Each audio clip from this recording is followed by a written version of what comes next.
Today we're going to be looking at Uberliss in the color Soft Pink Dahlia.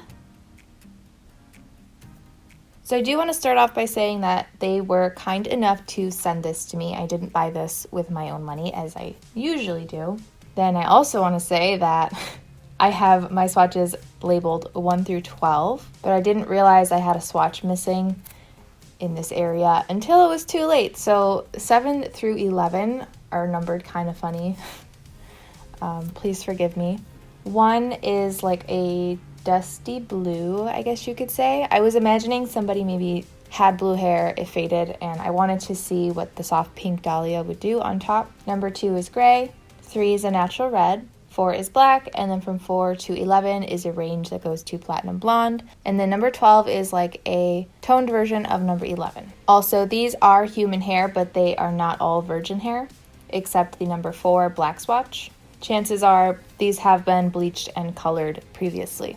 So to start, I'm going to put the dye directly on the hair on the top of each swatch. And then some people like to dilute their dyes, so I'll be doing a diluted version at the bottom of each swatch as well. Please keep in mind, everyone's hair is different, which means everyone's hair will take dye differently, especially pastels like the soft pink Dahlia. Some people will have super vibrant results with pastels, others will turn out very soft and not quite as vibrant. So just use my video as a reference as to how it could possibly turn out for you. So what's interesting about the Uberliss dyes is that they are also bond sustainers. It says on the website that it will strengthen your hair and regenerate broken hair bonds with nano-emulsion technology and is formulated to strengthen fiber elasticity. And if you look at the reviews on the website, like there are so many positive reviews saying that it really works to keep your hair like feeling very healthy. So that's kind of what makes Uberliss a little bit more unique from the other hair dyes that I've done on my channel.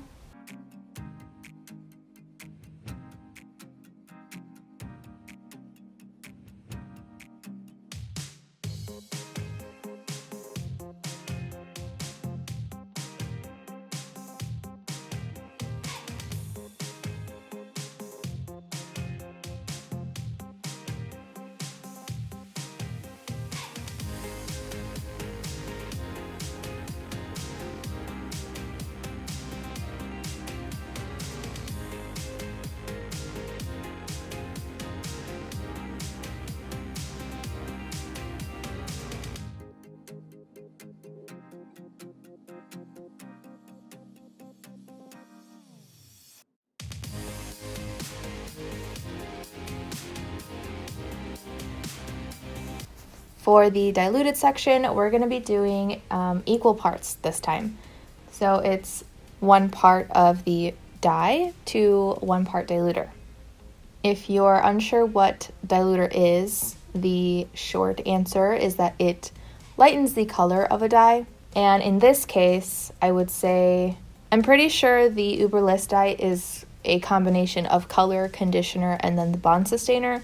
So when you're doing a diluter, because for me, I use a plain white conditioner, you're probably also diluting a bit of that, not only the color, but the bond sustainer as well. The more diluter you add to it, essentially. So what I mean by that is I assume that the less you dilute it, or not diluting it at all, will give you better results in terms of the bond sustainer portion, but they do make a clear bond sustainer with no color, so if you just have damaged hair, you can use that by itself as well, if that's what interests you about this brand.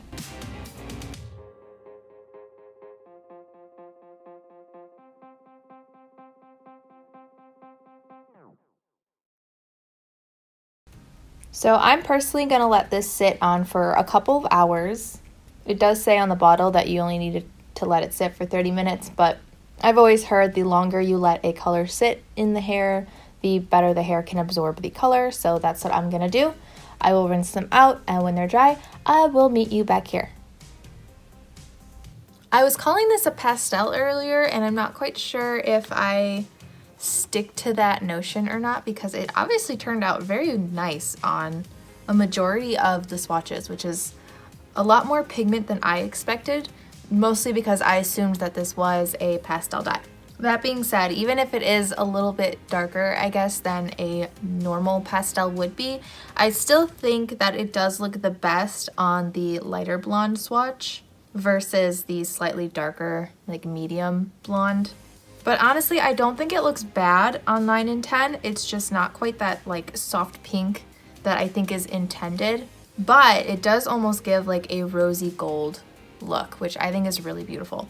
So I know that the gray swatch and the soft, like dusty blue swatch were kind of similar in the beginning, and even now they have a similar result, but I will say in person, the number 1 does look slightly more purpley, more cool toned, but there is not a huge difference between the blue and the gray. And then as usual, the gray turned out very, very cool toned. The tone swatch is more cool toned than the blonde swatch, but it's not quite as cool toned as the gray swatch. It's kind of in the middle. So I have 2 colors today that I wanted to do comparisons for.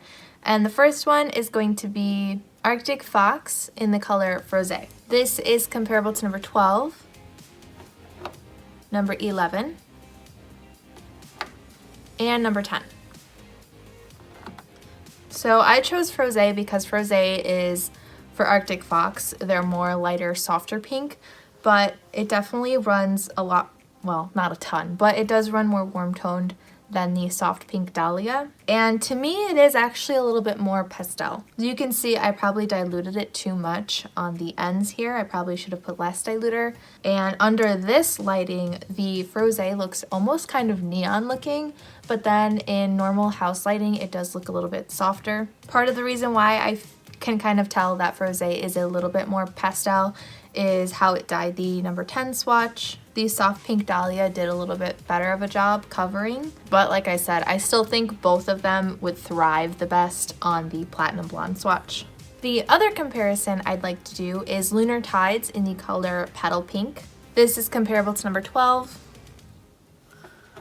This is comparable to number 11. And this is comparable to number 10. So this is why I realized that the soft pink Dahlia might not be quite as pastel as I originally thought. I was actually expecting it to look closer to the Petal Pink from Lunar Tides, but Petal Pink is much, much more pastel in comparison. So much so that you don't even really see a difference on the number 10 swatch. I mean, you can see a slight difference on the top with the direct dye, but really not enough to even say that there's like a rose gold look to it. It's just, I think the platinum blonde is definitely, if you can even do lighter for the Petal Pink, would be best. Unless your hair does take pastels really well, then you might not have to worry about it so much. But otherwise, I don't think I've really done any other pinks quite like the soft pink Dahlia in terms of comparisons.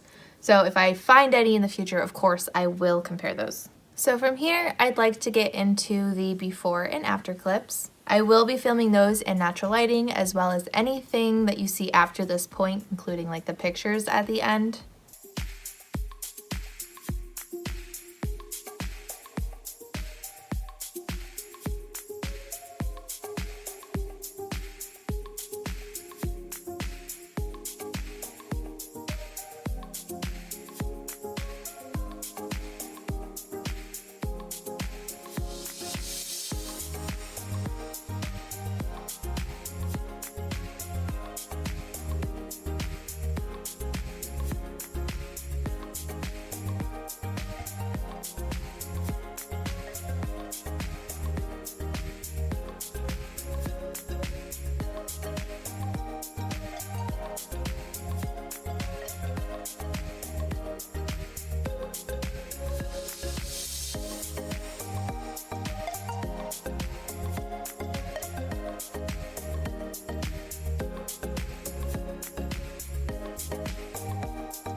I hope this video helped. If you're interested in purchasing, I will have the links below. And if you'd like to make a request, I do have a Google form you can fill out. Just remember, I only do dyes that do not test on animals. Thank you to my patrons, and thank you for watching, and I hope to see you in my next video.